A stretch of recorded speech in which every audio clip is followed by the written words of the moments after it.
Good morning. I'm about to fry up some red taters. I'm not going to cook all of them. I'm just showing you because they're cheap and easy to find at any grocery store. There's different varieties of taters. I get the red ones because they're a little bit less starchy. And I have roughly cubed them. And now I'm going to boil them. I boil them for 5 to 8 minutes to soften them up. Alright, now they're in the water. Just gonna wait for them to boil. Maybe I won't do a whole 8 minutes. I don't want them to turn to mush, but I do want to soften them up a little bit, because if you just put them straight into the frying pan, it's gonna take a lot longer to make them soft. Alexa, set a timer for 5 minutes. 5 minutes, starting now.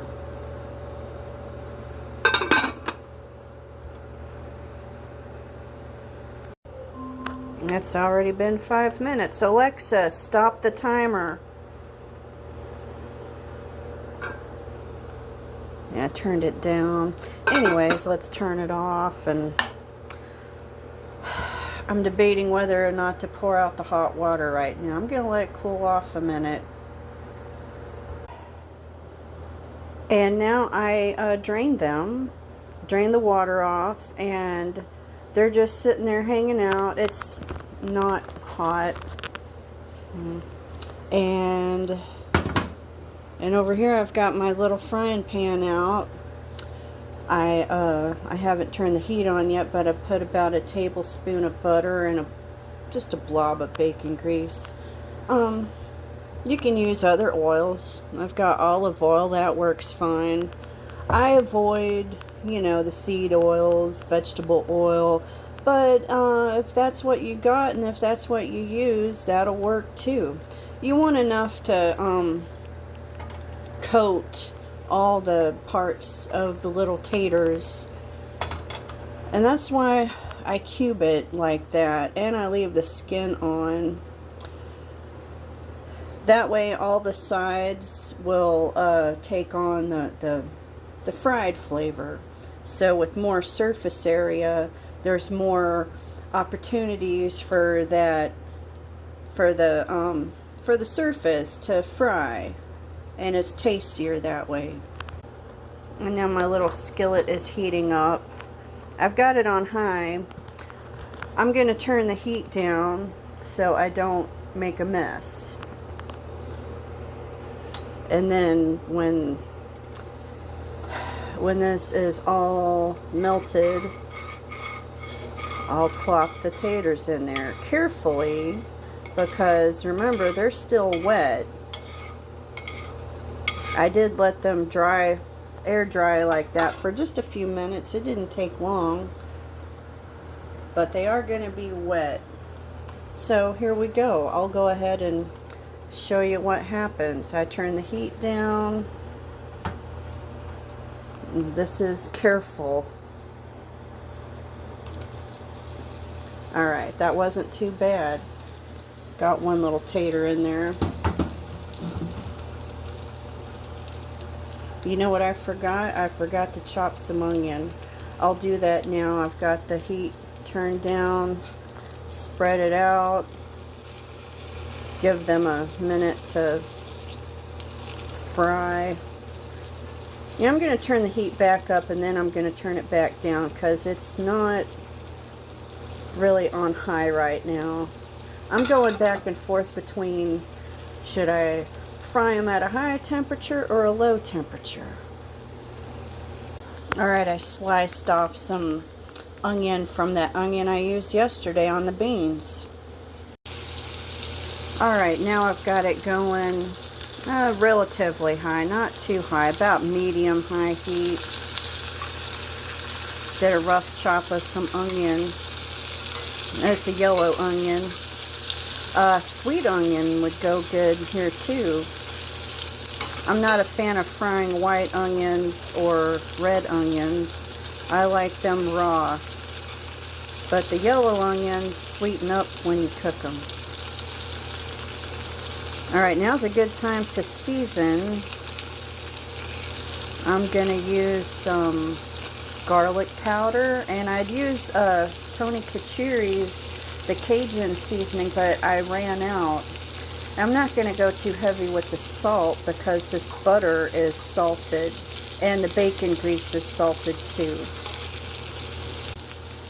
Alexa, how long should you fry potatoes for? It is recommended to fry potatoes in the deep fryer for 6 minutes to 8 minutes at 250 degrees Fahrenheit area until golden brown and crispy. Remove from oil and sauce and seasoning. Okay, well, she said to season after. I usually season while I'm cooking right now, but it makes sense to season later because when you cook it, it tends to lose some of the flavor. One thing you want to do while you're frying your taters is make sure that the white part is making surface contact with the pan so that it gets crispier. So try not to leave the skin side down.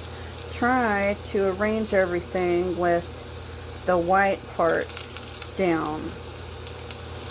And I made a real treat today by using all that butter. It smells really good in here right now. Alright, I am going to top my fried taters with some ketchup. Maybe not all of them. I'll probably put aside some for something fancier, you know, something more sophisticated. But right now, here's what my ketchup looks like. And I'm not super excited about it, but, you know, if I were on a health kick, I'd probably use organic. And I'd probably pick ketchup without the high fructose corn syrup.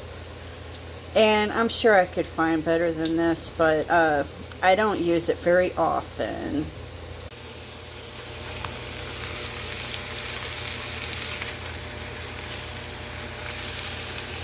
Yeah, I wouldn't recommend you do that unless you know what you're doing, because some of that grease could splash up and hit you.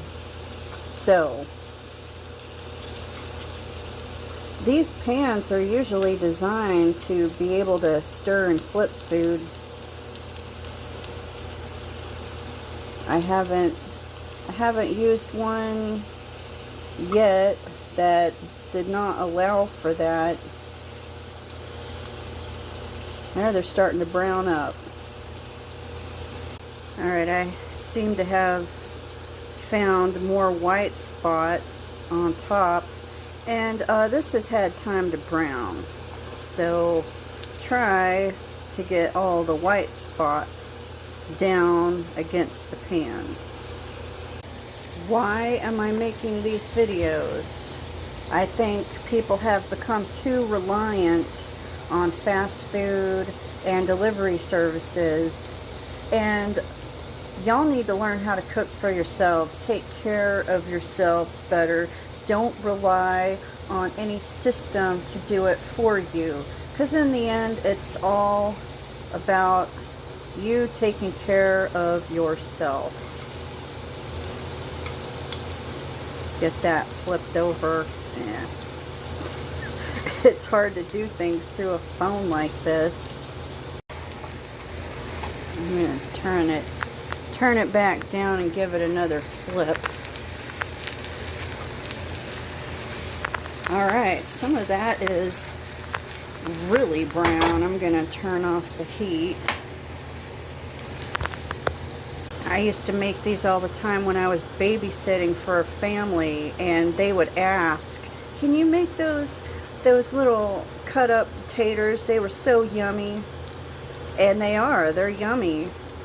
Just try not to burn them. Alright, the heat's off. They're still frying, and it's still going to be hot for a while. But I want to get it out of there, so let's see. I'm going to get a spatula and put my plate nearby. Alright, here we go. This is going to be tricky. I would just pour it, but that's kind of dangerous. Especially with all that grease. It's going to be handy for later. I already dropped a piece.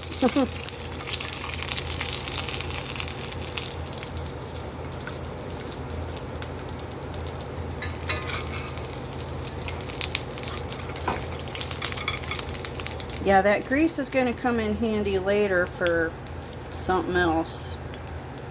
Maybe I'll fry a burrito or something. Alright, I haven't tasted it yet, but I'm probably going to want to add some salt. Let's see. Yeah, that's pretty warm. But it actually doesn't taste very salty. So I'm just going to hit it with some salt and pepper. Okay, as you can see, it wasn't much. If you want to be technical, it might have been less than 1/4 of a teaspoon. Really just hit it with a little bit of salt to bring out the flavor. The grease was already salted. I don't want to go overboard. Okay, I just tasted one, and it's really nice and soft on the inside and crispy on the outside. It's like eating a mashed potato. You take one of these and put it in your mouth. Oh, that's the onion. I'll take some of that. And yeah, I'm eating with my fingers. Who cares? Yeah. It's just like popping a mashed potato in your mouth. Speaking of which, you could take mashed potatoes and make potato pancakes, potato balls. You could get real creative with these taters, and they're so cheap and nutritious. They kept the Irish alive until they ran out of taters because they relied too heavily on one single crop. But these taters are so easy to grow. You just throw it in the ground and it spreads. It goes great with milk and butter. I'm gonna put some ketchup on mine. And there we have it. I'm not sure which regional cuisine this is, but that's how I make fried taters. Have a good one.